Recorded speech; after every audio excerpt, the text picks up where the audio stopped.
Ang init naman. Ay, naku. Ay, Diyos ko. Hmm.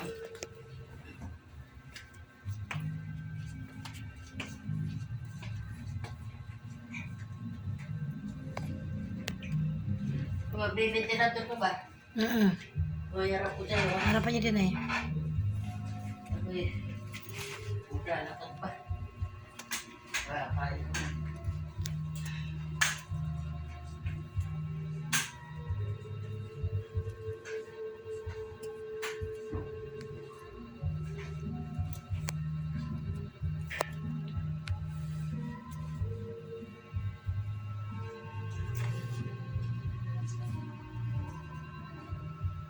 Yan. Asawa. Dalawa asawa niya. Isang asawa niya. Yan. Buntis na yan. Malapit na siya manganak. Ito naman, kabit niya to. Ito si Nini. Anak siya Nini. O, kita mo Nini. Anak siya Nini. Mga busog yan. Salamat sa Panginoon. Paano araw-araw nakakasurvive sila. Nakakaharapan ng pagkain. Pero ito, yan si Nuno, yung lalaki, orange. Ito naman si Batik, itong tricolors, babae po yan. Wow. Makulit po itong tricolors, makulit po siya eh. Lagi niya po sinasampan si Nuno. Sampal niya si Nuno. Ginagawa na kagad si Nuno.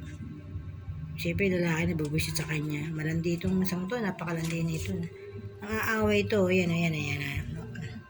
Babae po yan, bata pa yan, pero aaway. Pero makita yung ginawa niya kay Nuno. Nuno, kain tayo Nuno ba? Kain tayo Nuno. Ito naman, busog na to. Dami kinain yan. Kasi dapat siyang busogin kasi buntis siya. Yan, ito naman, nagtatay po yan, pero sa wakas, awa ng Panginoon, siya ay maghanang kumain.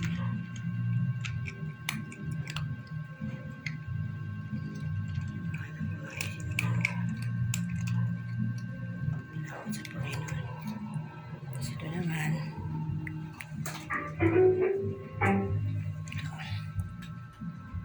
yan, si Batik. Yan po si Batik. Si Batik po yan. Ito po si Nini po to, si Nini. Batik. At si Nuno naman to. Ano ba may pagtay niya? Takas naman siya kumain siya kami ng tatay siya. Pero gumaling na siya. Ayan po yung mga pinapakain kong cat food sa kanila. Yung soy cat. Nahalo ako siya ng lucy cat, soy cat, mga lucy cat, yung mga ano. Mga busog niya kaya nakatiwangwang.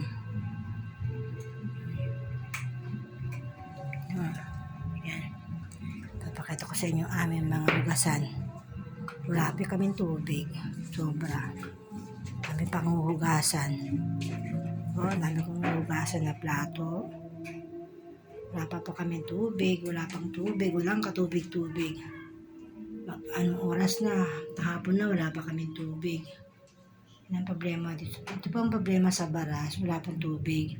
Kapag wala pang tulo, wala pang gumagalaw na tulo, walang nagpa-flow na water, hindi kami makagalaw kasi wala pang tubig. Tingnan naman, empty.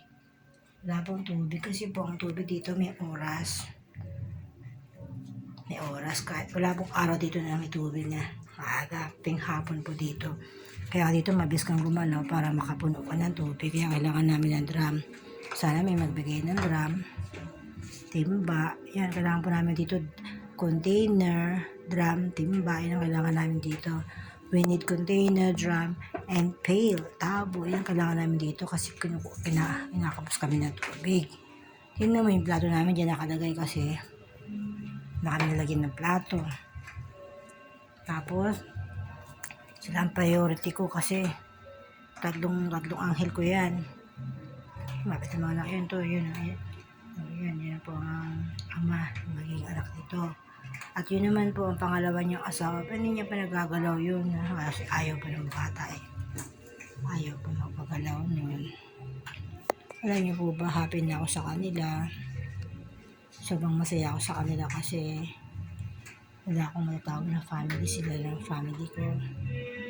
Tsaka sweet ng mga yan. Sabi silang alagaan. Tsaka ito po yung pinakamamahal ko talaga. Sinulog. Number 1 po sa akin, sinulog.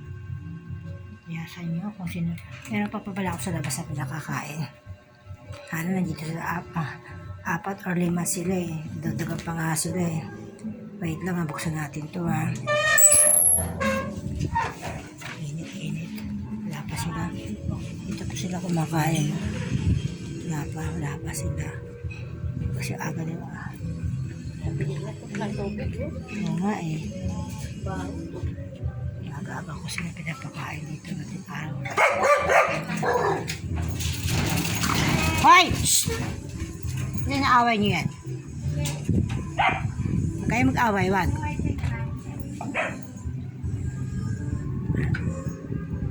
Yung buhay namin dito napakainit po. Yung mga laman, hindi ko po natitigan na ayos. Hindi ko tubig, saka ko siya tititingan. Ayan, di ba? Napigilan. Kaya nga eh. Pagpayong ka ate. Ilan po sa ligro? Ewan ko dyan. At anong oras mo, ganyan talaga yan. Yan ang buhay namin dito. Paghirap. Wala ng pera, wala ng makain, wala ng lahat. Katpod mo, ganyan dyan ang katpod. Wala talaga. Ano yun?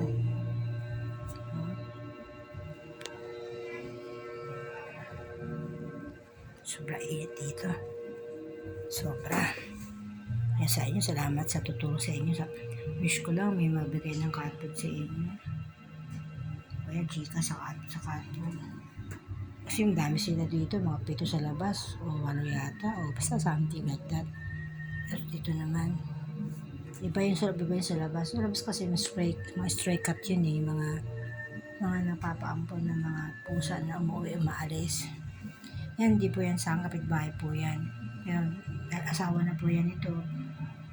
Dito na siya lagi. Mahal na niya nito eh. Parang kadebilo pa rin dalawa eh. Pero ito pa yung tunay na asawa. Kaya matabang siya. Ba't kaya gano'n? Kahit sa hayop. Matabang siya dito makitungo. Hindi niya pil itong isang to. Pinampil talaga yun. Nahabol niya talaga yun. Pati napatay siya doon. Ako, mahal niya yun. Ganda siya dyan. Ganda sa batik na yan. Ganda naman talaga si Batik sa color pa lang. Ganda ng color. Pero hindi ko papatalo ito. Wala niya po ba't napakabait ang pusang to.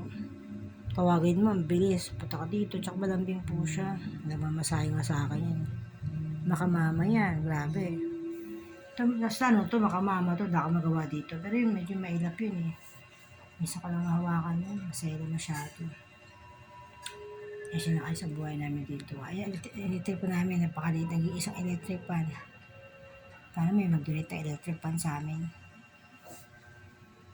Salamat sa nakakapanood. Kaya kung meron kayong pusong mapagmahal sa pusa, pahingin naman kami cat food. Kasi mahal ko ng cat food dito sa Baras eh. Sobrang pong mahal dito. Hindi ako tulad yan sa Manila. Mura dyan. Dito pong mahal. Lahat po dito, parang dollar dito, mahal talaga dito eh. Kaya humingi kami ng tulong sa mga taong na gustong tumulong sa mga cat food, mga dog food. Kailangan po taga namin literal cat food, dog food, tsaka mga vitamins po nila. Mga vitamins sa mga aso at pusa. Kung meron kayo dyan, yung kami lang naman, yung may gustong tumulong.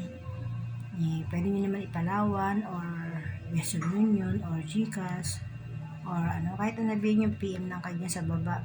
Mag-comment kayo kung kailan nyo ako tulungan. Kasi wala po akong trabaho, jobless po ako. Tsaka stroke po ako eh. 5 months na akong stroke. Wala po akong asawa. Hindi na ako ng tulong sa mga taong gusto tumulong, sa mga ayaw. Okay lang po. Okay na naman po. Sa gusto lang naman. Wala mong masama mingin ng tulong, diba? Free naman tayo sa mundo. Kung ano gusto natin, pwede tayo magsalita. Tsaka sabi nga nila, love the pet. Wherever you are, mas nagala ka doon ng mga hayop, ang biyaya dumarating. Sa akin na lang, maglakas loob lang ako humingi ng tulong sa inyo kasi wala po akong trabaho talaga. Yes, ano to, thank you po, God bless you. Kauwi ko nga lang pala galing church. Meron po lang mag-iisa eh. Salamat, God bless you po, salamat, papalay kayo ng Panginoon.